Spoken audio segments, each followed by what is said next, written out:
Hi, my name is Medea Benjamin with Code Pink, and we're here outside the residence of the Russian ambassador to the United States on International Women's Day to send our solidarity to the people inside Russia, especially those who are protesting this terrible war in Ukraine. We wrote a letter to them that has been signed by thousands of people, and we would like to read that letter to you. It says, "Dear Russian anti-war protesters, we women and other feminists, including men, express our solidarity with you as you protest the devastating invasion of Ukraine, and we join in your call for Russian troops to immediately leave Ukraine. We are aware of the risks you face from police and civil authorities, and thank you for your profound bravery and sacrifice.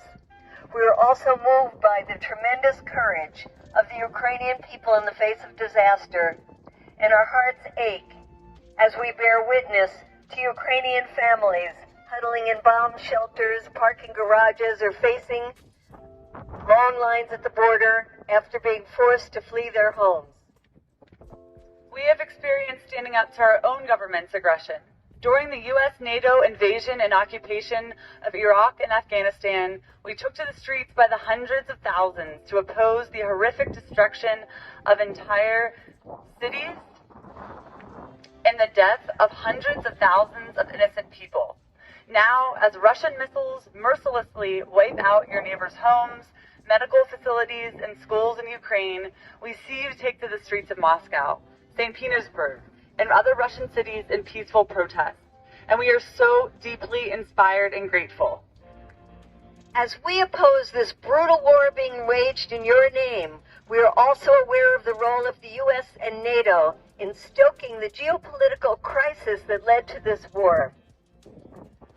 We have opposed NATO's expansion into Central and Eastern Europe, and we continue to oppose NATO expansion today. We steadfastly believe Ukraine should be a neutral country.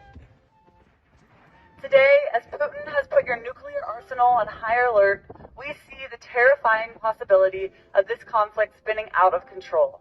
The U.S. and Russia are guilty of stockpiling 90% of the world's nuclear weapons, putting the entire world at risk, and violating the Nuclear Non-Proliferation Treaty. As we organize today to stop this war, we must work together in the future to force our governments to join the UN Treaty on the Prohibition of Nuclear Weapons, so we can rid the world of this existential threat to survival on our beautiful planet. The imposition of sanctions aimed at crippling the Russian economy also concerns us. We have no problem with taking yachts and jets and mansions away from oligarchs, but sanctions that hurt millions of ordinary Russians like you and impact the entire global economy are cruel and counterproductive. We have seen the devastating results of sanctions in countries from Cuba to Iran to North Korea. Sanctions harm the civilian population, particularly women, children, and the elderly, and fail to change government policies.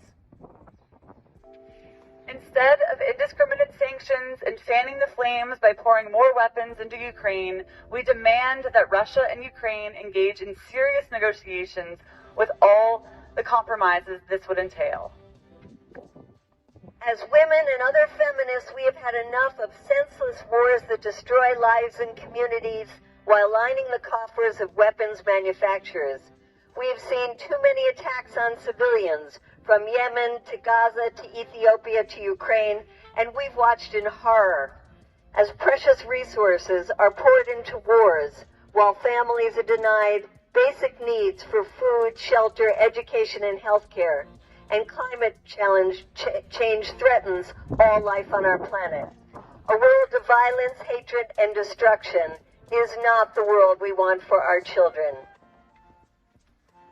With fire in our bellies and love in our hearts, we join with you across borders to demand an end to the bloodshed and the destruction.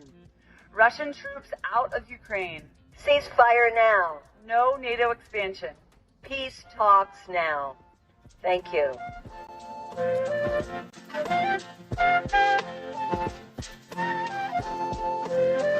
Thank you.